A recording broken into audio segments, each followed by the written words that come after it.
નામ પરિચય? મારું નામ કેડી જાડેજા, કચ્છ લડા એક્શન, બાપા સીતારામ ડેવલપમેન્ટ ટ્રસ્ટના અધ્યક્ષ. આપણે કચ્છ એક મોટો વિસ્તાર છે ક્ષેત્રફળની રીતે, અને આમ પણ બહુ મોટો વિસ્તાર છે. કચ્છની અંદર એક જ સિવિલ હોસ્પિટલ આવેલી છે, જીકે જનરલ હોસ્પિટલ. એના અંદર સિવિલ સર્જન કાયમી ધોરણે ફાળવામાં આવે, કારણ કે હાલ ગાંધીધામના કોઈક અધિકારી છે, એમને ચાર્જ આપવામાં આવી છે.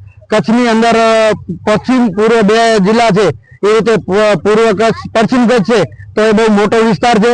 અને પશ્ચિમ કચ્છની અંદર તમે ઘણી એવી જે હોય સેવાઓ કે સમજી લો કે અધિકારીને નિવૃત્તિ વખતે હોય કે બીજા કોઈ પણ નવી ભરતી હોય તો સિવિલ સર્જનની સિગ્નેચર વાળી સર્ટિફિકેટ જોઈતી હોય, ઘણીવાર પરમિશનો છે, પરમિટો છે, એનામાં પણ સાઇન સિવિલ સર્જનની સાઇન જોઈતી હોય.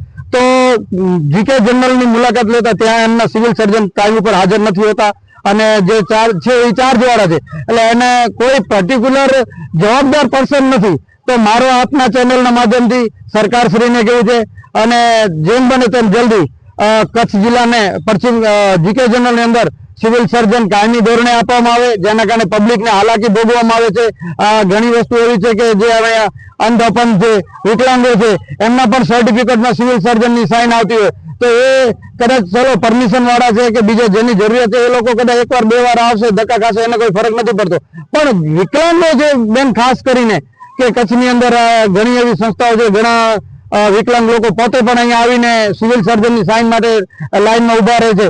તો જો ત્યાં આવે છે, ઘણા છેટે છેટે જેમ લખપત છે, મુંદ્રા માંડવી છે, કે આ સાઈડ રાપર આડેસરથી આવતા હોય, અને અહીંયા આવીને પછી એમ ખબર પડે કે સિવિલ સર્જન હાજર નથી અથવા તો સિવિલ સર્જન નથી, તો એ લોકોને બહુ મોટો ધક્કો પડે. એક તો વિકલાંગ છે, એક આવી બધી પરિસ્થિતિથી જૂની અને બસ એસટીઓ વાળો અથવા તો કોઈ પણ બિચારા વાહનોમાં આવતા હોય અહીંયા, અને અહીંયા પહોંચીને એને આ શબ્દ સાંભળવો પડે, વળી બીજા ધક્કા ખાવા પડે.